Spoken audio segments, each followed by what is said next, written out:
One of the top reasons people crash a car in Colorado is preventable. We will share some new data about that problem.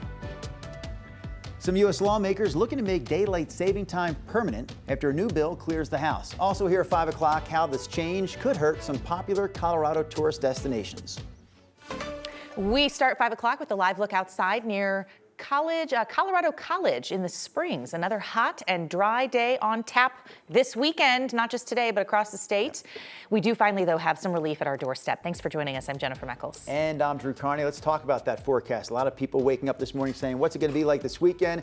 Katie, the answer is pretty simple. It's going to be hot and dry again, at least today, tomorrow, and Sunday before we see that relief.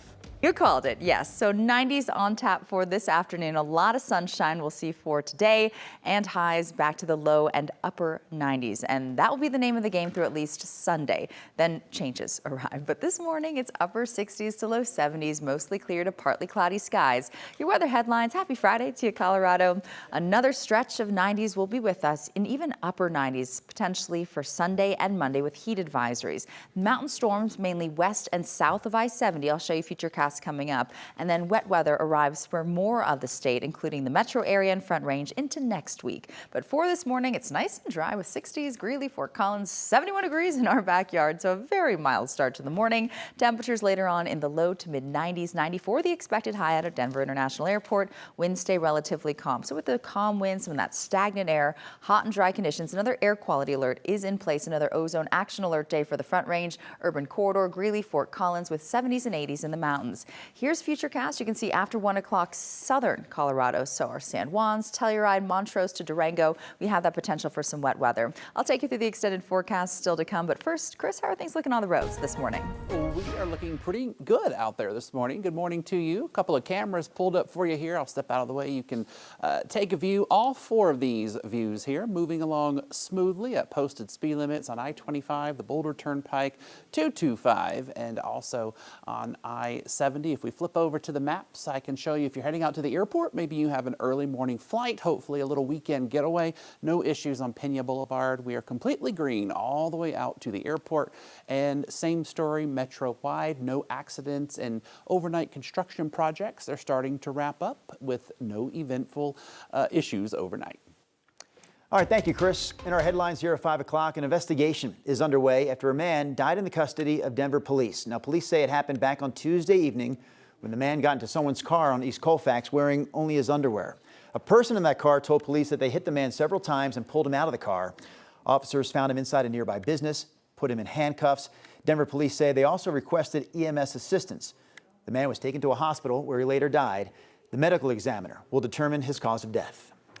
The Summit County Sheriff's Office says one of their deputies helped prevent a potentially dangerous situation after putting a fireball out on a highway. This was spotted on Highway 9 between Breck and Frisco yesterday morning very early.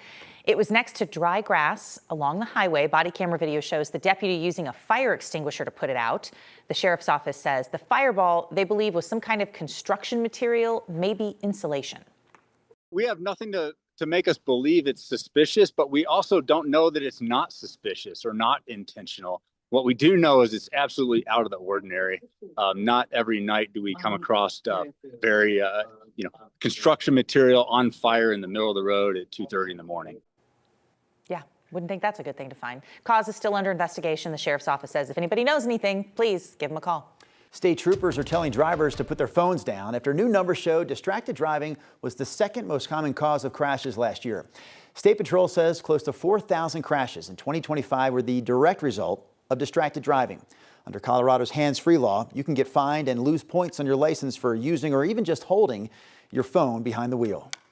Yesterday on 9 News Mornings, we reported about a new lawsuit claiming that a local power company, San Isabel Electric, is partly to blame for the Aspen Acres fire. But when you start combing through the actual lawsuit paperwork, we found it's riddled with errors.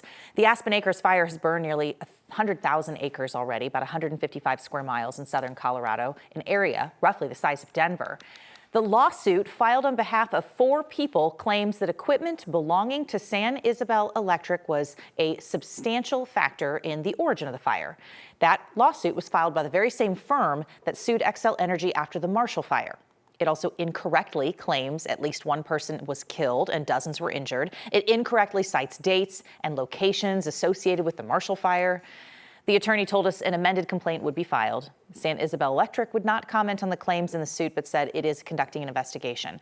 Very important to note, investigators have said, yes, this fire was human caused, but they have not named an exact cause. That's still under investigation.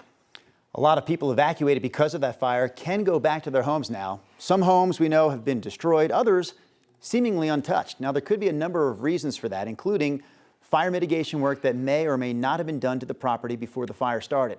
Michelle Steinberg with the National Fire Protection Association says other factors include materials that are used to build the home and what's immediately around it, but she also says that embers are the absolute biggest culprit.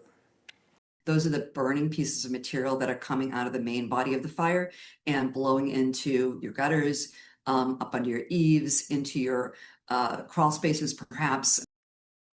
Steinberg did acknowledge that mitigation work doesn't necessarily guarantee a home's survival, but she says it does give owners at least a fighting chance against wildfires. The Willow Fire burning near Leadville, that one's getting dangerously close to the National Fish Hatchery. CPW says teams of aquatic biologists and hatchery techs carefully gathered and transported the fish. Right now, Colorado teams are caring for those fish at other state hatcheries, multiple other ones. Some fish will be released for recreational angling. Most, though, will remain in the hatcheries for future breeding and stocking efforts until it's safe to return them to Leadville. CPW says these hundreds of thousands of fish are some of Colorado's most important. That Willow Fire is more than 68,000 acres, 37% contained today. That number of people evacuated also has gone down to 91 people, but 1,100 structures are still threatened. Steve on your side has found more and more grocery stores around town are replacing those paper shelf tags with digital price tags. The stores say the tags are better for clarity and efficiency, but consumer advocates say this new technology could make it easier for stores to adjust prices as much as they want without customers knowing the difference. 9 News consumer investigator Steve Steger live this morning outside one of Denver's King Superstores. So Steve, it sounds like this is the latest store to implement these new digital tags. Yeah, Drew, I actually noticed this a few weeks ago on a shopping trip, kind of the beginning of July, that these digital tags were popping up in my King Super. So I reached out to the company and asked how many of these things are in your stores and learned it's about 100 in King Super stores, according to the company. Now, this is what they look like. King Super says the tags are meant to make shopping easier, giving customers more accurate price tags. I asked King Supers if they have any policy about this new technology that would prevent dynamic or surge pricing, say making ice cream more expensive on a hot day, things like that. A spokeswoman for King Supers told me just like the paper tags, the shelf tags are updated to reflect the prices King Supers posts in weekly ads and on its website. Now, they're not the only store using this. Walmart's rolled them out too. And digital shelf labels have caught the attention of consumer advocates like Democratic State Representative Javier Mabry, who ran a bill this past session to ban individualized price setting using customer data, a practice called surveillance pricing. The governor vetoed that bill. Mabry says that he's skeptical of any claims by companies that use technology like this that it'll help lower prices. One of the first consumer protection laws that was established in this country was a protection against unfair and deceptive pricing.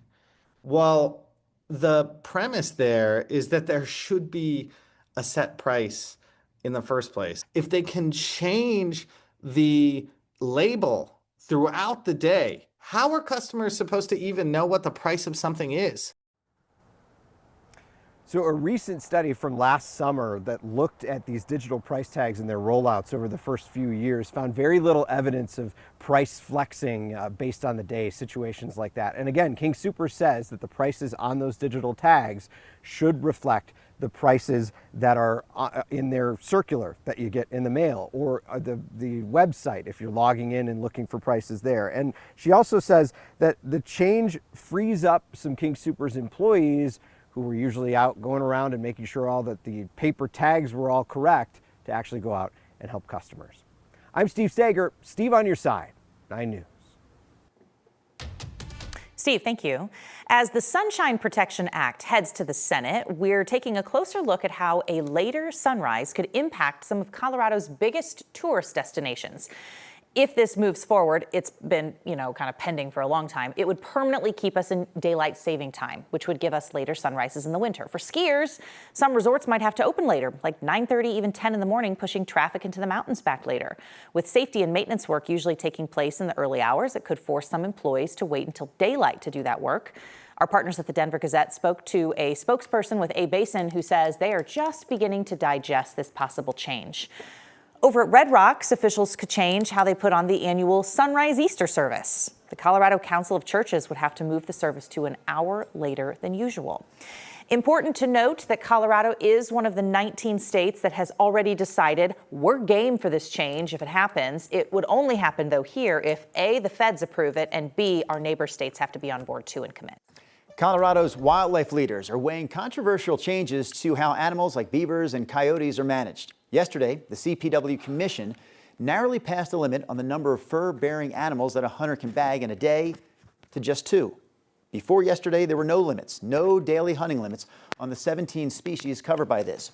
CPW had argued that a low bag limit would have a negative impact on hunters, and they proposed a limit of 15 instead. But again, the commission settled on 2, citing public opposition to unlimited hunting. I think that number works as it still allows basically the average number of animals that a hunter and trapper takes in an entire season is 2 animals. So we're allowing that number of animals to be taken per day. And that to me seems like a great compromise. By the way, the commission will also consider a ban on commercial fur sales coming up later today.